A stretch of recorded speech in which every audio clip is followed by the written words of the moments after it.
Na aula anterior, nós conhecemos os modelos de sistemas planetários geocêntrico e heliocêntrico, como também os seus idealizadores, Aristóteles, Ptolomeu e Copérnico, respectivamente. Já nessa aula de hoje, nós iremos conhecer as leis de Johannes Kepler.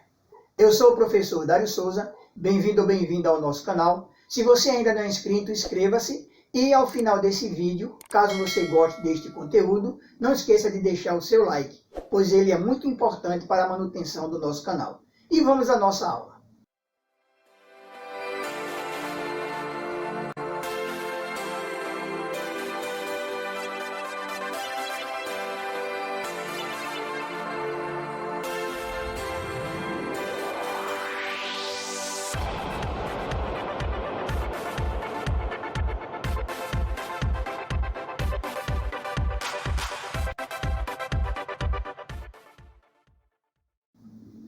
Acredita-se que a confirmação por Johannes Kepler de que as órbitas descritas pelos planetas eram elípticas e não circulares, como eram descritas tanto pelo modelo do sistema planetário geocêntrico como no heliocêntrico, propostos por Aristóteles, Ptolomeu e Copérnico, respectivamente, tenha sido o motivo principal para quebrar o paradigma vigente da época.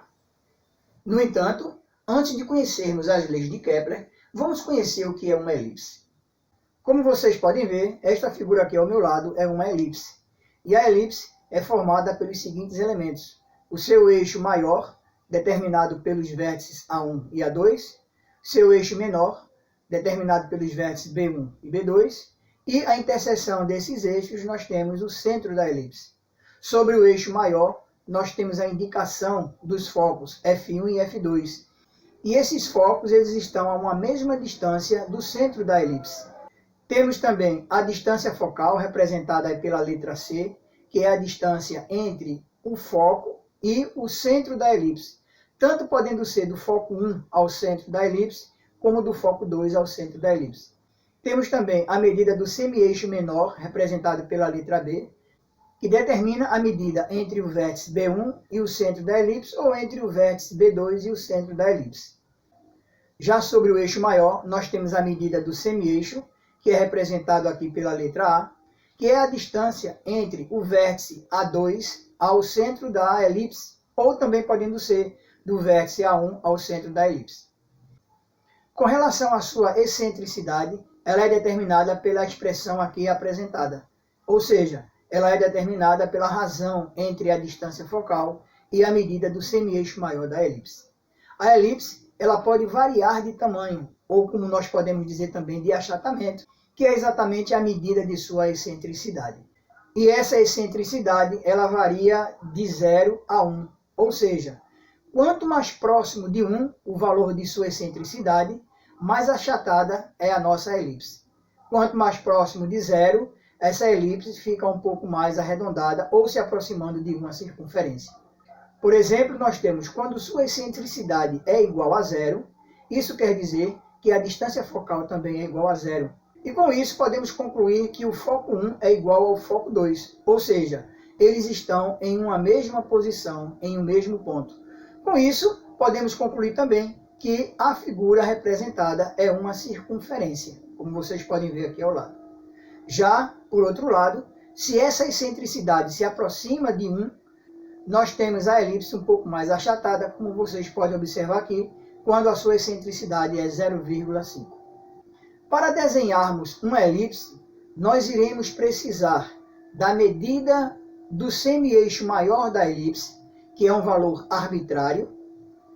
Nós iremos precisar também da distância entre os dois focos da elipse. E para determinarmos a distância entre os focos de uma elipse, basta multiplicarmos o valor de sua excentricidade pela medida do seu semi-eixo maior.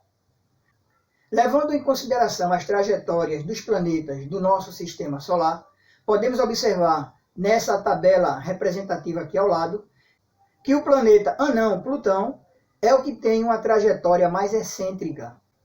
Ou seja, sua excentricidade é aproximadamente 0,2 ou 0,3. Enquanto que o nosso planeta Terra tem uma trajetória elíptica com uma excentricidade com a medida de 0,02. E isso corresponde a praticamente uma circunferência. Como exemplo, vamos determinar a trajetória do nosso planeta Terra. Pela tabela que eu mostrei para vocês agora há pouco, temos a excentricidade do nosso planeta, que vamos arredondar para 0,02. Com isso, vamos determinar a distância entre os focos e vamos desenhar a nossa elipse, ou a trajetória do nosso planeta Terra. Para a trajetória do nosso planeta, eu escolhi a medida do semi-eixo maior A igual a 10 centímetros. Então, para encontrar a distância entre os focos, eu preciso da medida da excentricidade da elipse, no caso, a excentricidade da trajetória do planeta, e multiplicar pela medida do semi-eixo maior. Como nós podemos ver na tabela apresentada anteriormente para você, a excentricidade do nosso planeta, arredondando este valor, né, um valor aproximado, é 0,02. Com essa medida, podemos observar que a distância entre os focos, que eu estou chamando de F, vai ser 0,02 vezes 10 centímetros.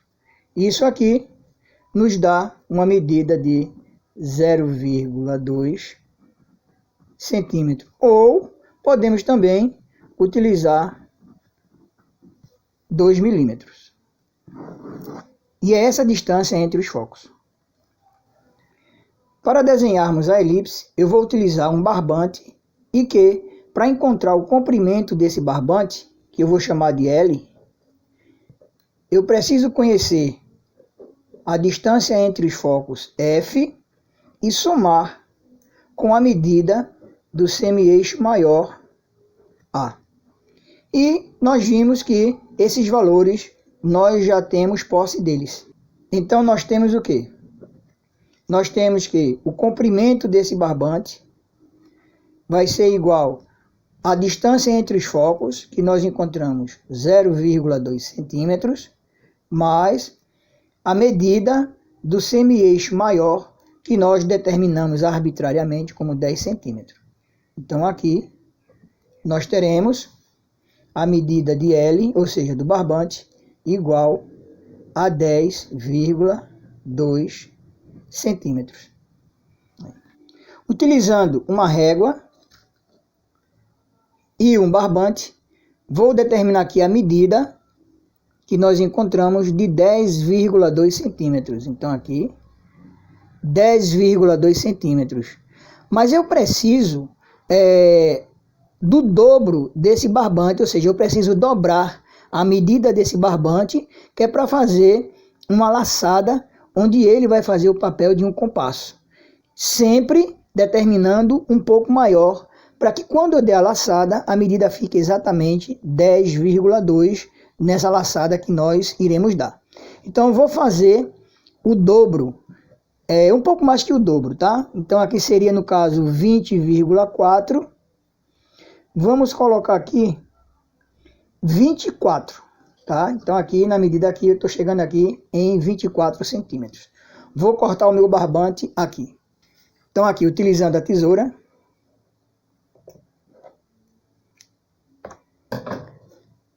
tá aqui o meu barbante com a medida de 24 centímetros. Então, dobramos o barbante.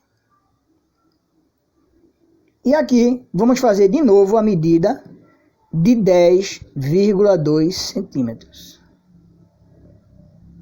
Então aqui, 10,2 centímetros.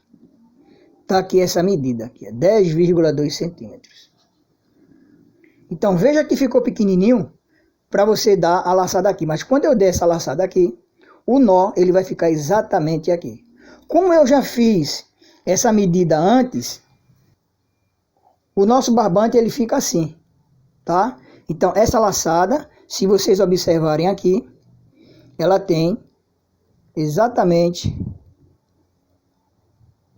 10, aqui, ó, 10, um momentinho só aqui, pronto, então ela tem aqui, ó, 10,2 centímetros, é exatamente onde o nó se encontra. Utilizando mais uma vez a régua, e eu vou colocar aqui no centro do nosso papel, e vamos determinar a distância entre os focos. E nós acabamos de ver que foi encontrado 2 milímetros. Então, vou pegar aqui 2 milímetros, aqui. Aqui. E aqui. Observem que o foco 1 ou foco 2, né, tanto faz, eles estão um próximo do outro, ou seja, bem próximo um do outro. Vou utilizar dois marcadores para a gente localizar o nosso foco. Vou utilizar um marcador vermelho e um marcador azul. Então vamos colocar ele aqui. Marcador vermelho e aqui o marcador azul, representando aqui os focos da nossa elipse. Utilizando o nosso barbante, vamos determinar a trajetória do nosso planeta Terra. Esticando aqui o barbante e fazendo esse movimento, sempre mantendo o barbante esticado.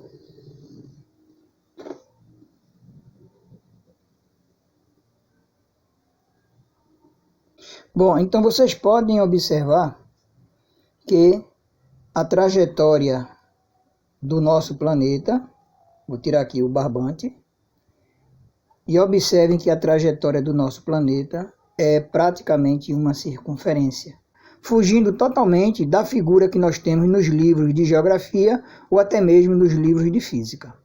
Então vamos supor que se nós dissermos que o Sol está localizado aqui nesse marcador vermelho, o que é que nós temos no outro foco? Não temos nada. Ou se nós dissermos que o Sol localiza-se onde está posicionado esse marcador azul, no outro foco nós não temos nada, certo? Apesar de dispor de equipamentos sofisticados da época, o astrônomo dinamarquês Tycho Brahe se viu diante de um grande desafio em determinar a órbita de Marte, a qual não caracterizava uma circunferência, como era de se esperar, em virtude do modelo heliocêntrico do sistema planetário.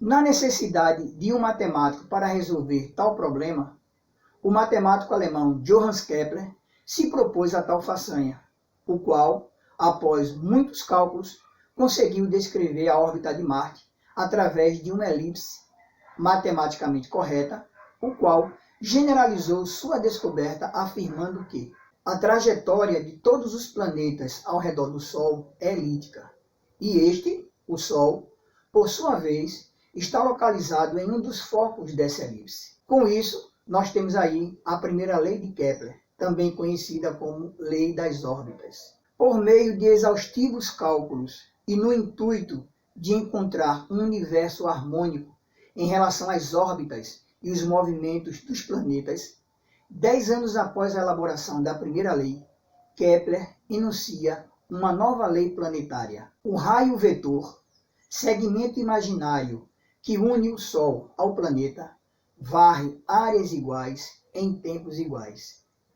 Isso nós podemos observar na figura aqui ao lado, e essa segunda lei é também conhecida como a lei das áreas. E como consequência dessa lei, é possível concluir que as velocidades dos planetas são maiores quando estes se encontram mais perto do Sol, ou seja, no periélio, e essas velocidades são menores quando esses planetas se encontram mais afastados do Sol, ou seja, no afélio.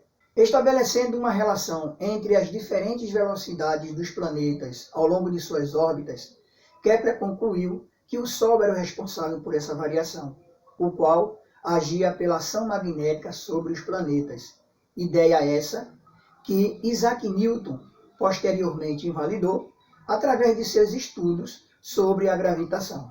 No entanto, em 1618, Kepler enunciou sua terceira lei, a qual, a partir de suas observações e cálculos, ele concluiu que, se tomados 2 a 2 o período de revolução dos planetas, período é o tempo necessário para que ele realize uma volta completa em torno do Sol. E esse período foi elevado ao quadrado. E dividirmos esse período pelo valor de seus semi-eixos maiores e de suas órbitas elevado ao cubo, a proporção que nós encontraremos é a mesma para ambos. Ou seja, observe aqui a expressão ao lado. E essa terceira lei de Kepler é também conhecida como lei dos períodos. Se você gostou desse conteúdo, não deixe de deixar o seu like, pois ele é muito importante para a manutenção do nosso canal. Também não deixe de compartilhar com seus amigos nas redes sociais. Por hoje, ficamos por aqui. Até a próxima e um grande abraço.